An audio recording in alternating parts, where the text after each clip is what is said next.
زه په سعودي عرب کې کار کومه، زما دوه خواهشات دي.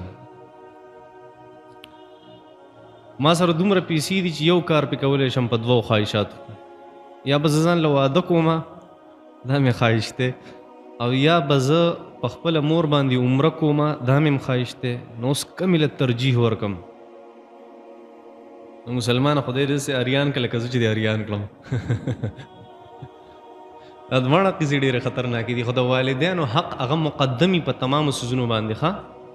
د الله جل شانه د حق نه پس د چا حق مقدمي؟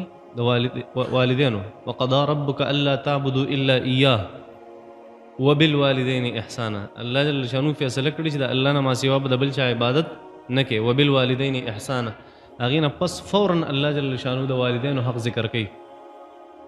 البته دومره خبره ده ما ته خو د والدینو حق مقدم ښکاري، څونه چې د قرآن مجید آیتونه دي او څونه چې احادیث مبارکه دي. البته داسې خبره چې ستا دوه خواهشات دي، نو ته د مور سره کښېنه او مشوره وکړه او مور ته ووایه چې مورې زما دوه خواهشات دي، یا به ځان له واده کوم، دونه پیسې دي را سره، یا په دغې پیسو تاله عمره کوم.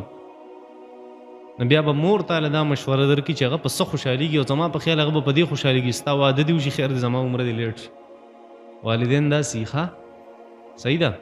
لکه سړی ځان کنټرول کولی شي که نه، د والدینو د عمره دغه ما ته ښه ښکاري چې په والدین د هغې وجه دا ده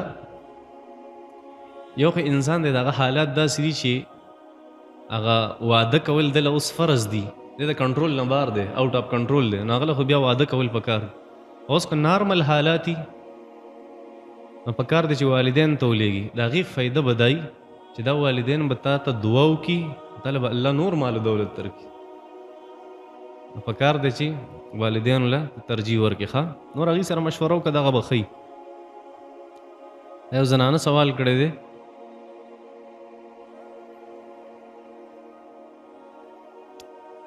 چې د حیض په ورځو کې کله ناکله زما وینه بند شي، نو آیا په کوم ورځ چې اینه بند شي نو په دغه ورځ به زه روژه نیسم او مونځ به کوم که نه به کوم؟ نه، دې ته الطهر المتخلل وایي. الطهر المتخلل کتابونو لیکلي دي، الطهر المتخلل بین الدمین لیس بطهر، چې د دوو اینو په منځ کې کم څه پاکي راشي دې ته پاکي نه وایي. ښه، دغه ورځې ټولې د حیض دي. فرض که د یو زنانه 2 ورځې حیض دی، هغې چې 2 ورځې تېرې کړې نو یو ورځ نیمه پکې پاکي راله او بیا هغه وینه سټارټ شو. د حیض په ورځو کې لکه 2 ورځې د هغې عادت و، په دا منځ کې چې کومه پاکي راغلې ده دا به پاکۍ کې نه حسابېږي، په دې کې به نه مونځ کوي او نه به او دغه کې روژه نیسي. صحیح ده. والطهر المتخلل بین الدمین لیس بطهر، د دوو اینو په منځ کې چې کوم طهر راشي، پاکوالی راشي، دې ته پاکوالی نه وایي. ښه، ما په دروغه باندې قسم خوړلی و، زه به کفاره ادا کوم که نه به ادا کوم؟ نو کم قسم دی خوړلی و؟ په دروغه قسم خو دا مطلب دی چې کم قسم مخکې تا خوړلی د یو ماضي خبره وه، د تېرې شوې زمانې خبره وه، تا اوس دروغ وي، نه په دې کې کفاره نه، صرف توبه استغفار وکړه، دا د ګناه کبیره نه ده. نبی علیه السلام وفرمیل الکبائر، غټ غټ ګناهونه کم دي، الاشراک بالله یو شرک دی، وحقوق الوالدین د والدینو نافرمانی ده، وقتل النفس مسلمان قتلول دي، یو انسان قتلول دي، او الیمین الغموس په دروغه قسم خوړل دي. دا غټ غټ ګناهونه دي، لوی کبائر دی ته وایي، کبائر کبیره ګناهونه. نو په دې کې استغفاري، په دې کې کفاره نه. کفاره په هغې قسم کې چې ته د مستقبل یو کار او ته په هغې باندې قسم وخورې چې یاره دا کار به زه نه کوم او بیا د هغه کار وکړو، نو په هغې کې بیا په تا باندې کفاره ده. ښه،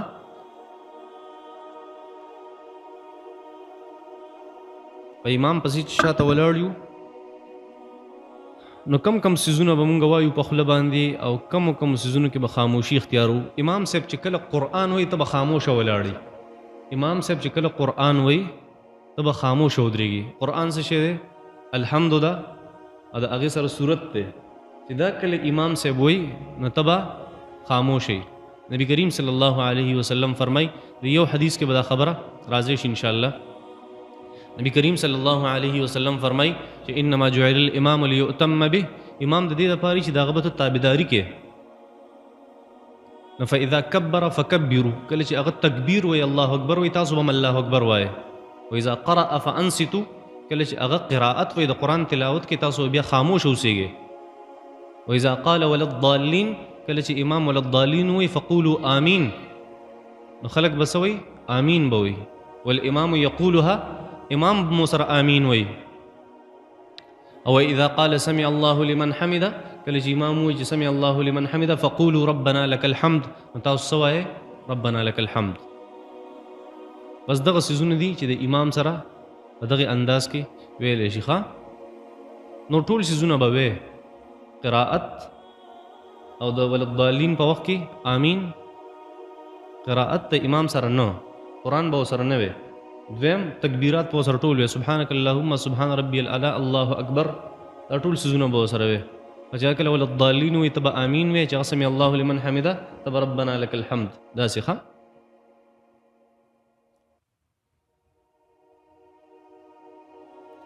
چا مونږ ته ویلي دي ستا باره کې چې مونږ درته وایو چې د جینکو یو معیاري مدرسه جوړه کا او ځمکه به هم دله مونږ درکو مدرسه به هم دله جوړه کړو د فنډینګ هم څه مسله نشته. آخر ته ولې داسې مدرسه نه جوړې څه حکمت دی؟ د جینکو مدرسه وایي جوړه کړه. د جینکو مدرسه جوړول ډېر اسان کار دی خو مدرسه سر ته رسول ګران کار دی او د زنانو مدرسه دا یو لویه ذمواري ده.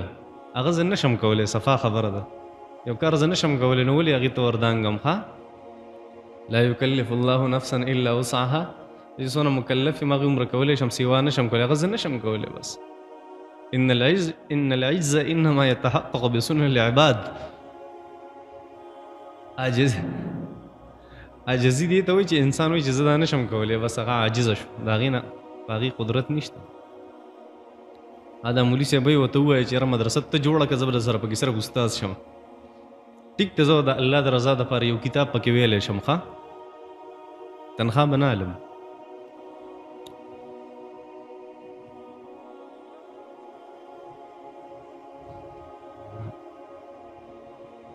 مونږ د چاینا نه مال راغواړو او مونږ سره یو ملګری شریکو پیسې ټولې مونږ لګولې وې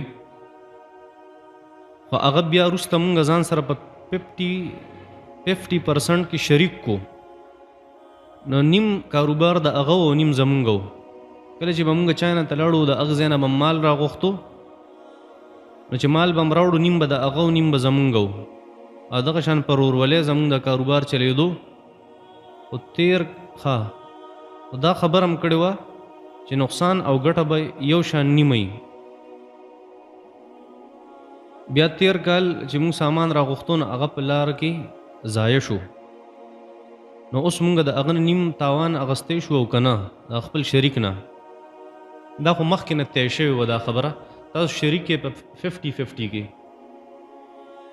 صحیح ده. حدیث شریف کې راځي چې الوضیعة على الاموال والربح على ما اصطله عليه. ګټه به په هغې نسبت سره کم چې ستاسو په منځ کې طی شوې ده.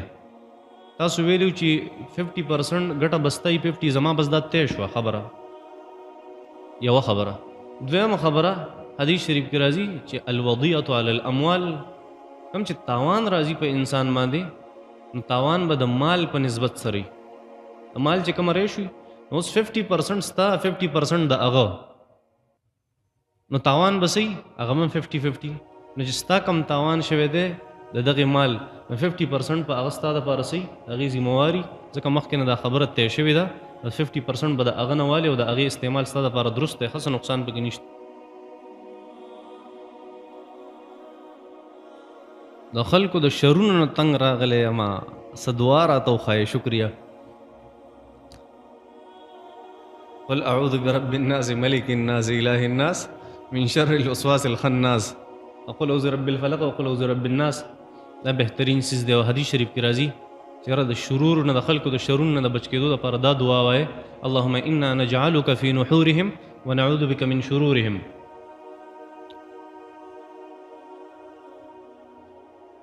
ما ته څه ډېر زیات مسایل درپیش دي د دعا داسې طریقه راته وښایه چې زما ټولې دعاګانې قبولې شي.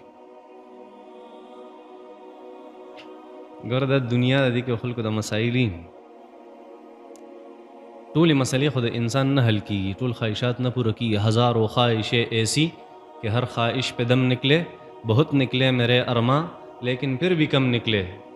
بہادر شاہ ظفر ہوئی ان حسرتوں سے کہہ دے کہیں اور جا بسے، اتنی جگہ کہاں ہے دل داغدار میں.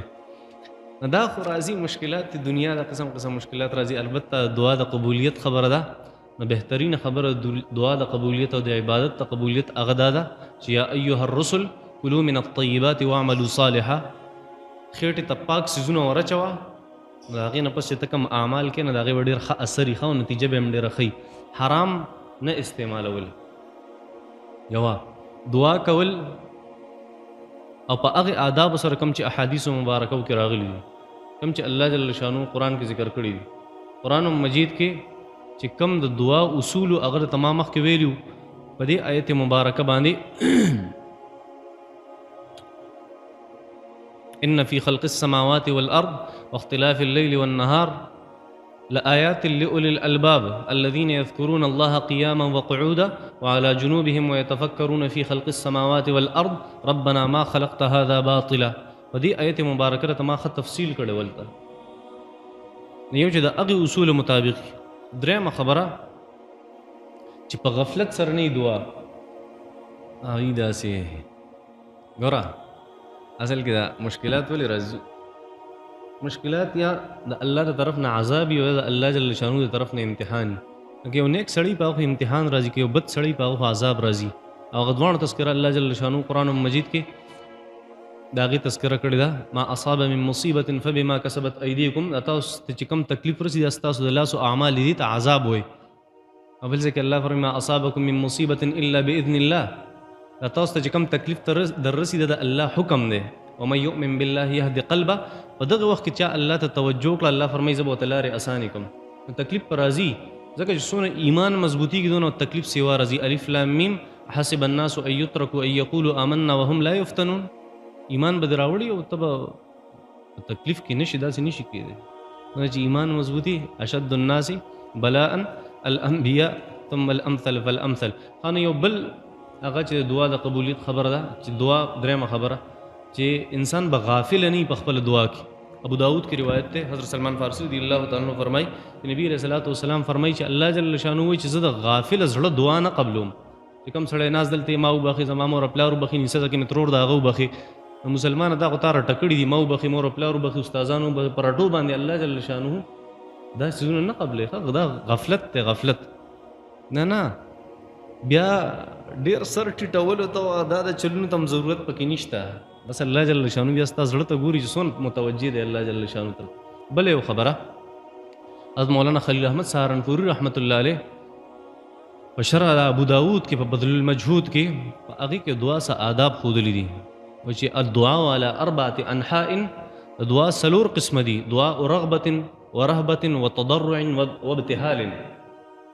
یو دعا هغه د رغبت ته چې سړی په شوق سره دعا غواړي، دعا د رهبت ته چې سړی لږ یېرېږي په خپل دعا کې خدای خیر دې گزاره را سره، او دعا تضرع خدای زه عجز یم د عاجزۍ دعا، او دعا الابتهال. ابتهال څه ته وایي؟ خلیل احمد سهارنپوری رحمت الله علیه بیا د هغې تشریح کړی دی. اما الابتهال فان تمد یدیک جمیعا. ابتهال دې ته وایي چې ته په دعا کې لاسونه پوره چفت کې دا هم د دعا یو ادب دی.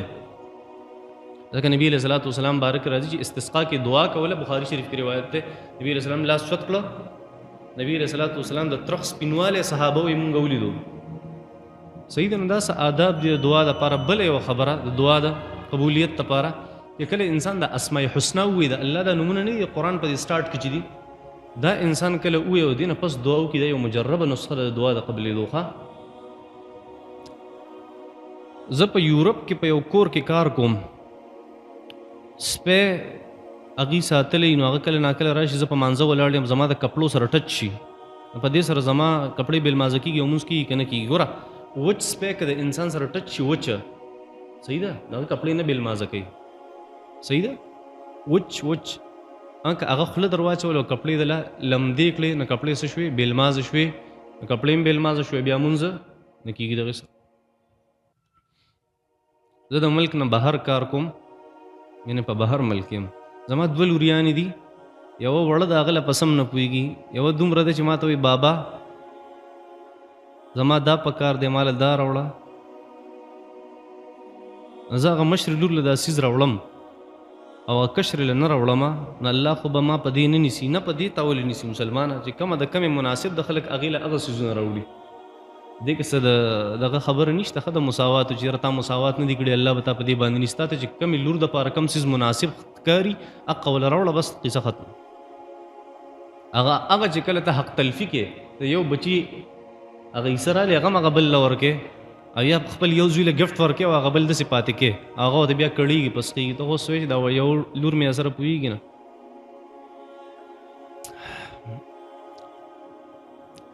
د حیض چې کوم د دریو ورځو نه د ورځو پورې شمار دی نو دا به صرف د ورځو کېږي که د شپو به کېږي که د دواړو به کېږي دواړو به کېږي ښه 24 ګنټې سپي او بانګیان جنګول جایز دي که ناجایز دا د قوم لوط عمل دی د قوم لوطیانو به دا شی کوو ښه ناروا دي مینن به قبل موته ویوم القیامة یکون علیهم شهیدا صدق الله العظیم دا آیت مبارکه پرون شوی و خو هغه دا چې الله جل شانو فرمای چې وان من اهل الكتاب نشته په اهل کتابو کې یو انسان الا مگر لیؤمنن به خامخا به ایمان راوړي په حضرت عیسی علیه السلام باندې قبل موته مخکې د ده د مرګ نه و یوم القیامت او د قیامت په ورځ باندې یکونو شي به عیسی علیه السلام علیهم په دې باندې شهیدن ګواه لومبۍ خبره وان من اهل الكتاب الا لیؤمنن به قبل موته لومبۍ تفسیر مونږ دا کړو چې په اهل کتابو کې به یو انسان هم داسې نه و الله جل شانه به دی د مرګ نه مخکې دی په ژبه باندې د عیسی علیه السلام د نبوت چې کومه کلمه ده هغه به جاری کوي نو قبل موته مخکې د انسان د مرګ نه چې هر انسان په یهودیانو عیسایانو کې مړ کېږي نو د مرګ نه مخکې به دی دا کلمه وایي چې عیسی علیه السلام د الله پیغمبر دی او د الله جل شانه بنده دی دا به عیسایان هم وایي یهودیان به هم وایي وان من اهل الكتاب الا لیؤمنن به قبل موته د مرګ نه مخکې به هر انسان په دې اهل کتابو کې ایمان راوړي په حضرت عیسی علیه السلام باندې د شهر ابن حوشب رحمت الله علیه روایت مې ته پیش کړو چې حجاج ابن یوسف سره په مجلس کې ناست و حجاج ابن یوسف وی چې په دې آیت خو زما شک دی زه صحیح نه پوهېږم په دې خبره باندې شهر ابن حوشب رحمت الله علیه ورته چې ستا څه شک دی شک زما دا دی چې چېرته هم یو یهودي مړ کېدو نو زه بیا خوا کې کېناستم چې د واقعي د مرګ نه مخکې دې کلمه وایي که نه وایي د مرګه پورې خو د انسان دوه حالتونه دي یو دا حالت دی چې انسان روغ جوړي نو خلکو ته به ډایرکټ پته لګي چې یاره د ایمان راوړی په حضرت عیسی علیه السلام باندې ځکه خلکو ته به وایي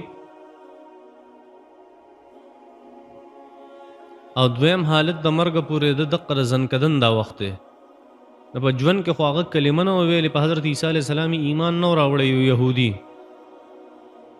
خو یو وخت پاتې شو یو حالت پاتې شو چې هغه د زنکدن حالت ته نه زنکدن په حالت کې زه د یهودیانو سره ناست یم او دا سټ مې ولوالی د حجاج ابن یوسف خو ما خو چېرته د هغې نه کلمه نه ده اورېدلې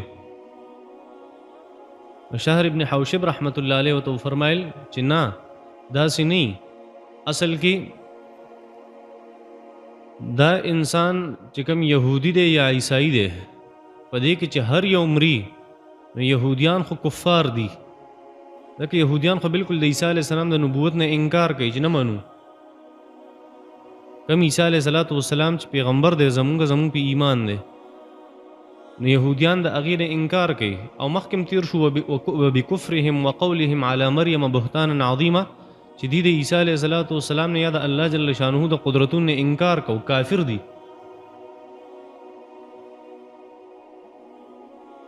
یهودو خو چونکې انکار کړی کافر دي او عیسایان هغې مشرکان دي مشرکان څنګه دي چې وایي چې د عیسی علیه السلام ابن الله دی یا د الله زوی دی نعوذ بالله یا دی په خپله الله دی خدای دی دا د عیسایانو عقیده عیسایان مشرکان او یهودیان کفار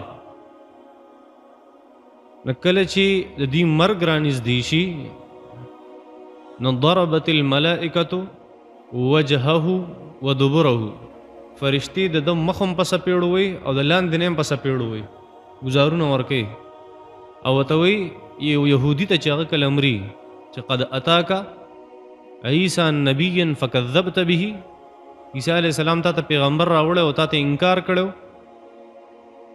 نو دی په دغه وخت کې وایي چې عیسی علیه السلام د الله پیغمبر دی او د الله بنده دی، او په دغه وخت کې بیا څه فایده نه کوي. او هر چې عیسائی دی نو عیسائی خو چونکې مشرک دی نو ده ته فرشته راشي او د ده مخ او د ده لاندې طرفونه په سپېړو په ګزارونو باندې وایي او ورته وایي چې قد اتاک عیسی نبیا فزعمت انه هو الله او ابن الله. اے عیسائی تا سوي عیسی علیه السلام پیغمبر راغی د الله بنده او تا سوي چې دا الله دی یا د الله زوی دی. نو دی ورته وایي چې بس اوس ایمان راوړم چې عیسی علیه السلام د الله بنده دی او د الله پیغمبر دی. هغه ته اوس په کار نه راځي، نو په کار راتلی د فرعون به په کار راغلی دی، خولې وله د لخو نه ډکه کړه. دلته زموږ یو ملګری کیني موږ سره، هغه وایي دا فرعون دونه رذیل و که نه چې وایي کله مړ کېدو نو فرشتې وله خولې ته خټه ورویشتله، وایي دې ظالم فرشتو ته مړه والی و، وایي دې ظالم فرشتو ته مړه والی و. خانه په دغه وخت کې خو بیا د سړي ایمان په کار نه راځي.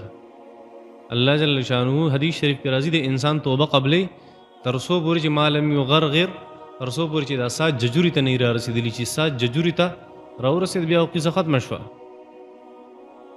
فلولا اذا بلغت الحلقوم وانتم حينئذ تنظرون ونحن اقرب الیه منکم ولکن لا تبصرون. الله فرمایي کله چې دې ځای ته ساه راورسي نو بیا به دې خلکو ته پته ولګي چې یاره مونږ خو دې سره ډېر زیات نږدې وو، خو دې مونږ نه لیدو، مونږ سره ډېر نږدې وو، د شهرګ نه ورسره زیات نږدې وو، د مرۍ د رګ نه ورسره زیات نږدې وو، خو مونږ یې نه لیدو. الله فرمایي نو په دغه وخت کې فایده نه کوي. نو دا حدیث شریف چې کله شهر ابن حوشب رحمت الله علیه د حجاج ابن یوسف په مجلس کې پیش کو، د حجاج ابن یوسف ناسو بیا ورته وي عمن نقلت هذا، دا حدیث تا کم ځای نه اورېدلی، د چا نه دې نقل کړی؟ نو هغه ته حدثني به علي بن الحنفیه، چې ما دا د نبی علیه الصلاۃ والسلام د خاندان د یو سړي محمد ابن علي بن الحنفیه نه اورېدلی. نو هغه ورته وي لقد اخذتها من عین صافیه، واقعي چې د پاکې چینې نه تا ته دا حدیث را رسېدلی. دا یو تفسیر مې درته کړی او دغه د حضرت ابن عباس رضی الله تعالی عنہ تفسیر و، او حضرت اکرمه رضی الله تعالی عنہ هغه یو بل تفسیر کړی دی. هغه وایي چې الله جل شانو کله د یهودیان او عیسایان دا کله الله جل شانو مړکۍ ساتي علي، نو دا روح او دا جسم د یو بل نه جدا کېږي، ځنکدنې سخت شي تر څو پورې چې ایمان نه راوړی په حضرت عیسی علیه السلام باندې، هغې پورې دین اسانه وځي. دا د حضرت اکرمه رضی الله تعالی عنہ تفسیر دی. پوهېږئ په دې باندې بعضې مفسرینو یو بل تفسیر کړی دی چې دا قبل موته کې دا موت قبل موته مخکې د ده د مرګ نه، نو دا د یهودي او عیسائی مرګ نه یادوي، دا د حضرت عیسی علیه السلام مرګ یادوي چې په آخري زمانه کې به حضرت عیسی علیه السلام راځي او د نبی علیه السلام تابعدار وي. نو په هغه وخت کې به تمام اشکالات د خلکو ختم شي، تمام اعتراضونه به د یهودیانو هم ختم شي او د عیسایانو هم ختم شي. هغوی ته به دا خبره واضحه شي عیسی علیه السلام د الله پیغمبر دی او د الله بنده دی، نو ټول به پې ایمان راوړي. نو مطلب دا دی چې وَإِن مِّنْ أَهْلِ الْكِتَابِ إِلَّا لَيُؤْمِنَنَّ بِهِ قَبْلَ مَوْتِهِ، چې د عیسی علیه السلام د مرګ نه مخکې به دا ټول عیسایان او یهودیان په عیسی علیه السلام ایمان راوړي. بیا دا مطلب شو، یعنی قیامت ته نږدې چې عیسی علیه السلام لا وفات شوی نه. وَإِن مِّنْ أَهْلِ الْكِتَابِ نشته په اهل کتابو کې یو انسان إِلَّا لَيُؤْمِنَنَّ بِهِ، خامخا به ایمان راوړي په عیسی علیه السلام باندې قبل موته، مخکې د عیسی علیه السلام د مرګ نه یا مخکې د دې انسان د مرګ نه. او یوم القیامت، او د قیامت په ورځ باندې یکون علیهم شهیدا، د عیسی علیه السلام په دې ګواهي ورکوي چې آیا دی په رښتیا ایمان راوړی که ایمان نه دی راوړی، او دې نه مخکې چې کوم خلک هغوی ایمان راوړی او نه یې راوړی، هغوی ستا سره څه رویه وه، دغه به حضرت عیسی علیه السلام ګواهي ورکوي په هغې خلکو باندې، او هر پیغمبر به په خپل امت باندې ګواهي ورکوي. وکذلک جعلناکم امة وسطا لتکونوا شهداء علی الناس ویکون الرسول علیکم شهیدا. نو دا الله جل شانه به هر یو پیغمبر په خپل امت باندې ګواهي ورکوي چې دې کې څومره خلک ټیکو او څومره خلک ګډوډ و ایمان نه راوړی. بس په کوزه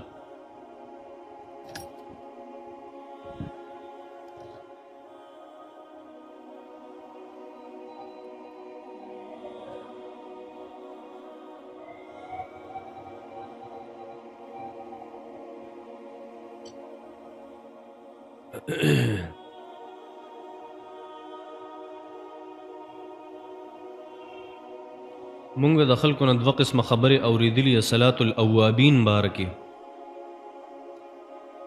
علما کرامو نه هم اورېدلي دي چې صلات الاوابین دا د چاشت مونځ ته وایي، او د تبلیغي علما کرامو نه هم اورېدلي چې صلات الاوابین د ماښام نه پس چې شپږ رکعاته نفل دي هغې ته وایي. نو اوس ته علما کرامو خبره درسته او که نه د تبلیغي علما کرامو خبره درسته؟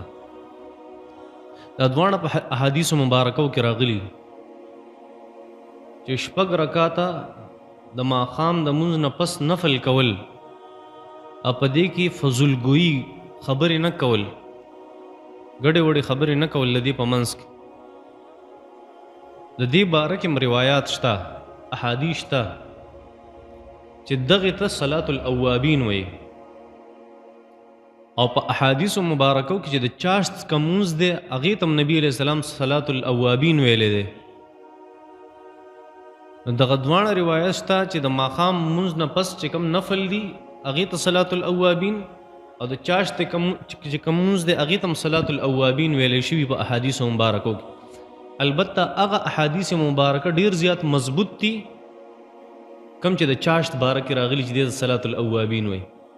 نور کمو احادیثو کې چې راغلي دي چې د ماښام مونځ نه پس د شپږ رکعاته صلات الاوابین دا دي لکه تبلیغي علما کرام چې وایي، نو هغه احادیث دي په انتهایی د ضعیف او د لاندې درجې احادیث دي.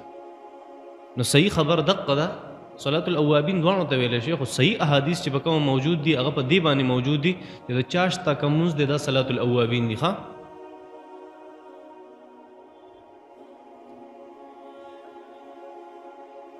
اواب اصل کې رجوع کوونکي ته وایي، الله طرف ته چې څوک رجوع کوي هغه ته څه وایي؟ اواب. تقوادار، پرهیزګار، نیک سړي ته وایي اواب.